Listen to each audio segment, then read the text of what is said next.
أعوذ بالله من الشيطان الرجيم بسم الله الرحمن الرحيم الحمد لله وكفى وصلى الله على مصطفى وعلى آله وصحبه أجمعين.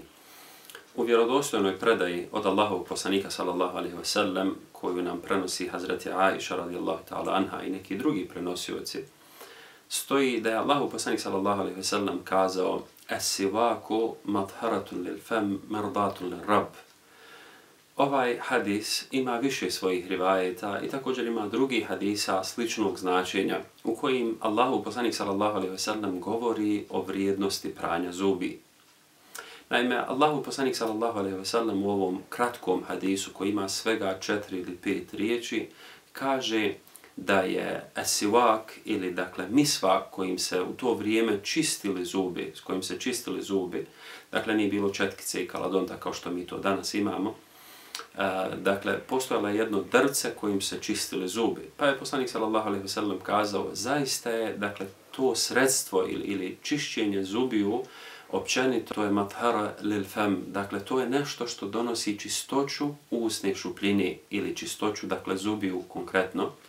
Mardatun lir rabb, i u tome je zadovoljstvo gospodara. Ovaj hadis je interesantan iz više razloga. Allahov poslanik sallallahu alejhi ve sellem insistira kod muslimana dakle da vodi računa o svojim zubima posebno, da vodi računa o zdravlju zuba. Savremena medicina je u stvari pokazala koliko je vrlo važno da vodimo računa o našim zubima, da nam zubi budu zdravi, da budu čisti, da imamo blistav osmih i tako dalje. Dakle, ne samo radi estetskih, nego radi zdravstvenih razloga. Dakle, poslanik sallallahu alejhi ve sellem kaže mathara lil fam. Prije 1400 godina i više, dakle ovaj hadis je kazan i ukazana je važnost čišćenja zubiju. Subhanallah, da li postoji jedan drugi filozof, ideolog ili neko drugi koji u stvari kazao nešto slično? To nam zaista nije poznato. Ovo nam je dokaz da je zaista Muhammed sallallahu alejhi ve sellem Allahov poslanik i da Allah dželle šanuhu u stvari traži od ljudi dakle da vode računa o čišćenju svojih zubi.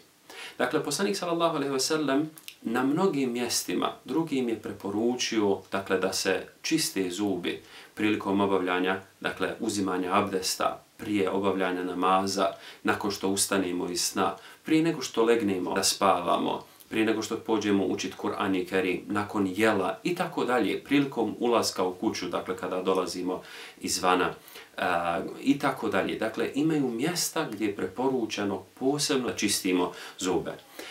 Poslanik sallallahu alejhi ve sellem u stvari kaže dakle da je vrlo važna čistoća naše oralne šupljine. A nakon toga kaže mardatun lir rabb, da je u tome zadovoljstvo našeg gospodara. Često puta ljudi smatraju da je Allahu dželle šanuhu zadovoljstvo samo za krupne stvari, samo za namaz, samo za post, samo za dakle krupne i krucijalne stvari islama. Ne, naprotiv. Allahu dželle šanuhu zadovoljstvo se nalazi i u sitnim stvarima. Ovdje je poslanik sallallahu alejhi ve sellem u stvari ukazao da ona osoba koja slijedi poslanika sallallahu alejhi ve sellem, koja vodi računa o svojim zubima, koja vodi računa u širem značenju o svom općenitom zdravlju, da je Allah dželle šanuhu zadovoljan s takvom osobom. Zbog čega? Pa zbog toga što Allah dželle šanuhu voli da smo mi zdravi. Što Allah dželle šanuhu voli da vjernik i vjernica budu jaki u svom imanu, u svome zdravlju, u svome tijelu i tako dalje. Stoga trebamo što više praktikovati ovaj hadis. Trebamo voditi računa o našoj oralnoj higijeni, dakle o čišćenju zuba, što češće, da to bude naša svakodnevna praksa, jer na taj način čuvamo naše zdravlje, ali u isto vrijeme slijedimo poslanika sallallahu alejhi ve sellem, a na taj način u stvari stičemo Allahu dželle šanuhu zadovoljstvo.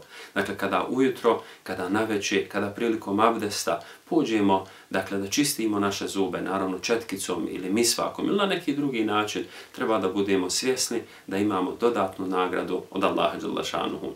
أقول قولي هذا واستغفر الله لي ولكم فاستغفروه إنه هو الغفور الرحيم والسلام عليكم ورحمة الله تعالى وبركاته.